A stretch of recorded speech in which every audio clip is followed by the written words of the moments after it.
Hey girl, this is Megan Hubbard, and you're listening to Permission to Pause. This is episode 15. On this podcast, I want moms like you to find ease, cultivate energy, and create habits that are truly nourishing to you. Here, of course, we make room for pause and rest, and we take action, making new mistakes every day. It is still May, as of the time I'm recording this and when it will come out, but we are back to regular episodes. I really hope that you enjoyed the Pace Your Race meditation series, and I hope you found it nourishing this month, and that you are of course welcome to always come back to them anytime. They will live here on the podcast feed. Okay, so since we're back to our regular podcasts, I'll be sharing a new mistake. And how about this one? I recorded last week's episode a week early. Really proud of myself, scheduled them out. It's pretty new for me to do it that way. And yesterday I realized that I forgot to put the timestamps in the show notes for the final meditation. So as of today, that should be edited. You can go back if and when you use it again, you'll just be able to click on the timestamp for when the meditation starts, and you don't have to listen to the intro again each time or remember which time to start it at. It's ready to go. You can bypass everything and just start right at the beginning of the meditation. And we're back to also including a quote that I love that relates to the topic. I love today's quote. It's from Thich Nhat Hanh. His name always feels like a tongue twister to me. I'm so sorry. It is Thich Nhat Hanh. And he says, sometimes your joy is the source of your smile, but sometimes your smile can be the source of your joy. Some more about smiling to come. This applies very, very much. Okay, I want to lead into today's topic and invitation with a story that I was reminded of as I was riding my bike with my son yesterday. Before our family moved to Alabama, as we were packing our moving truck and identifying that we needed to sell certain things to make space, Luke and I sold our bicycles to save some of that space in the moving truck. We knew we would buy some someday. 2020 was the perfect year to do that, not too long after our move. So we ended up buying some bicycles, and we bought them from Costco. It turned out that when you buy a bicycle from Costco, it comes in a box, and you have instructions, and you assemble it on your own. That was a surprise to me, but it was fine. My husband took care of it all.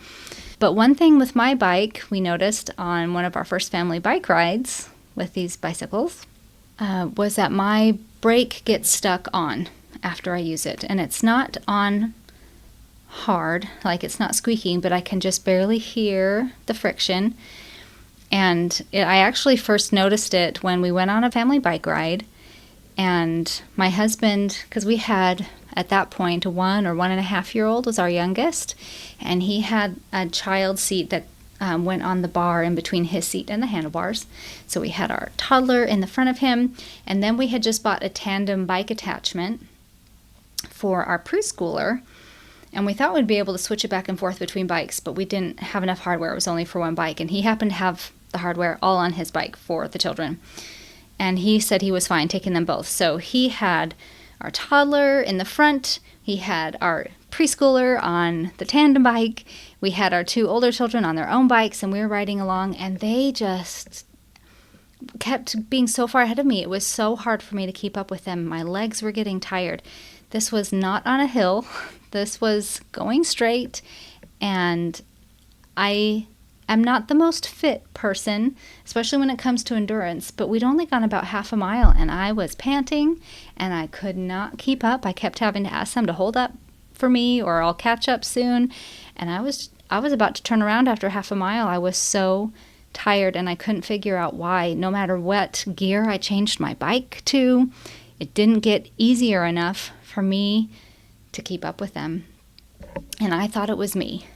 And then I noticed that noise, the little friction noise, and I checked all of my brakes, and I noticed that one of my front brakes, after I would use it, would just barely, in fact, looking at it, I could barely tell it was touching the tire, but it was just enough to make me have to put in a whole lot more effort to go. Just enough to really wear my legs out. And I realized, thankfully, it was my front brake and not a back brake. And with my bicycle, it's really easy for me to reach. So if I needed to slow down, I use my brakes, and then I hear that noise and I notice it's harder to pedal, I could just reach down and flick my little brake open, just that little bit more that it needed, and then it was free-flowing, regular bicycling from there on, like I expected it to be. It just took a little flick, and it didn't take much for the brake to be on, for it to be hard, and it didn't take much for me to just reach down and flick it off each time before it was back to normal. Okay, so here's where I get to relate this story to smiling. I am pretty confident that you have heard the saying that you can make a positive difference in someone's day just by smiling at them, right? Just by sharing your smile, even at a stranger walking by. You can turn their day around and not even know about it. Well, I did an experiment this year for myself related to this, and it's truly transformed my mornings. And all I could think about this week is how I want to share it with you. Because a smile doesn't just affect the person who sees it. I actually read an article in Psychology Today that referenced studies showing that a smile on your own face releases the brain chemicals endorphins, dopamine, and serotonin. Isn't that something? Now, in January, I joined a Goal Coach's routine group program. So she's a goals coach, and this group program was about routines and setting up a routine that you love. I wanted to set up a morning routine that I could look forward to.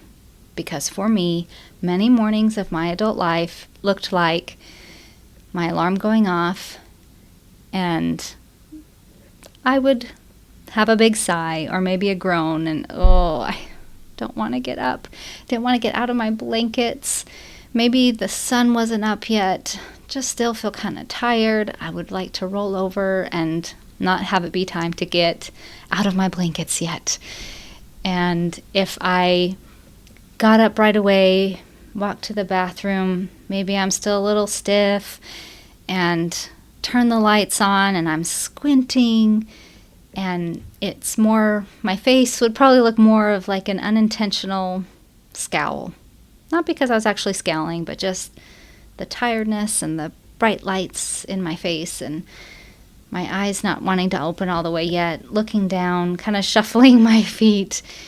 It was not a pleasant experience. As I'm describing it, you can probably imagine that.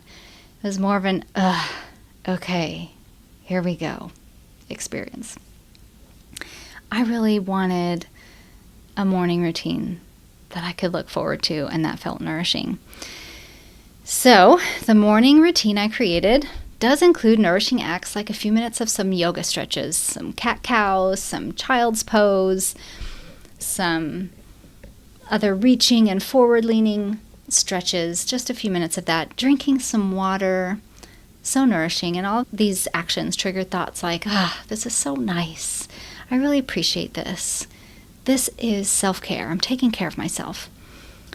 But one other thing I included when I was listing out what I wanted in my morning routine was to smile.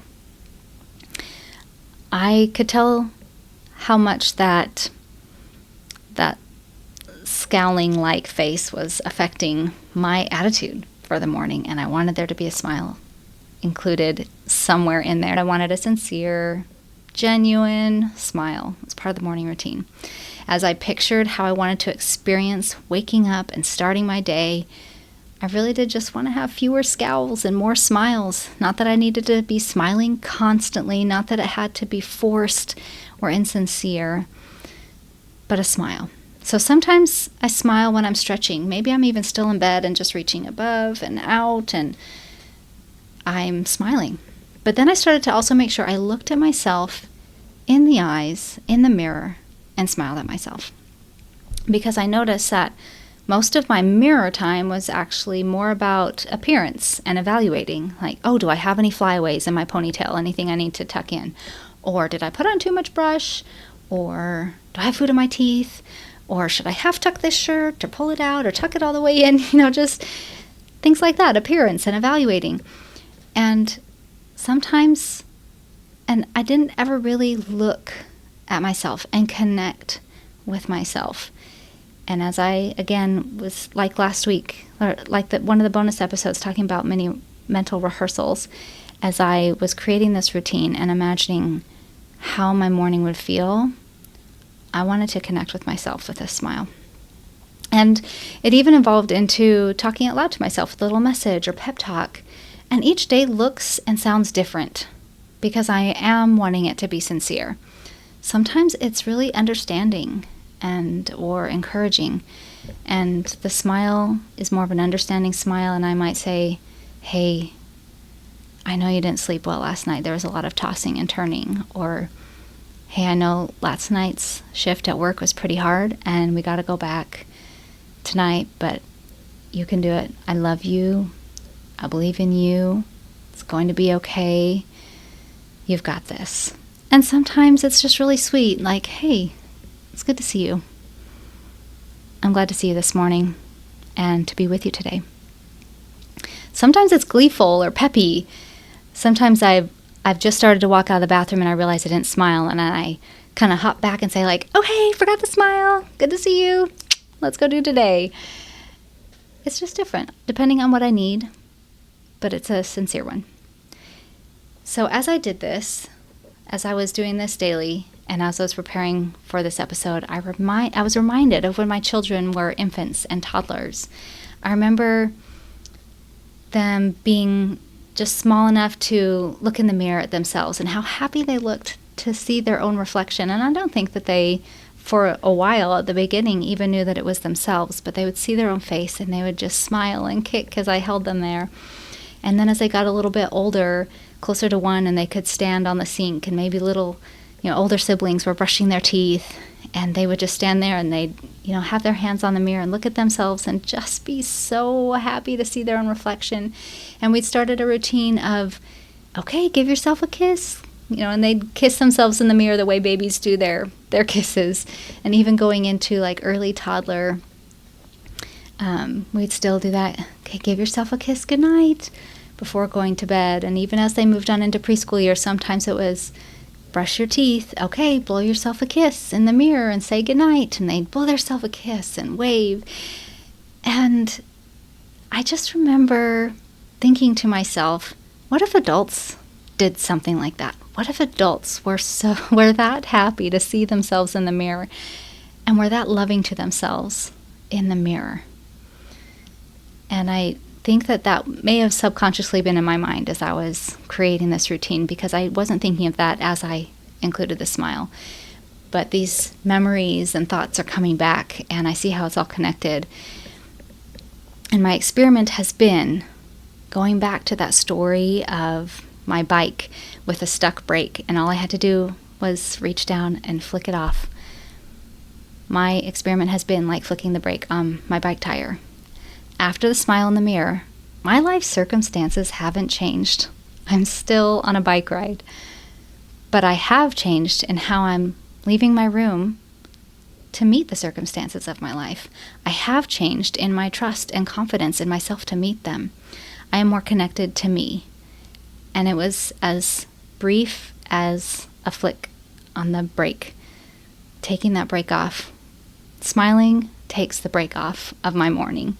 I'm more connected to me. And since we eat with ourselves, we sleep with ourselves, we work with ourselves, we shop with ourselves, we read with ourselves, etc. You get the idea. You don't escape being with yourself.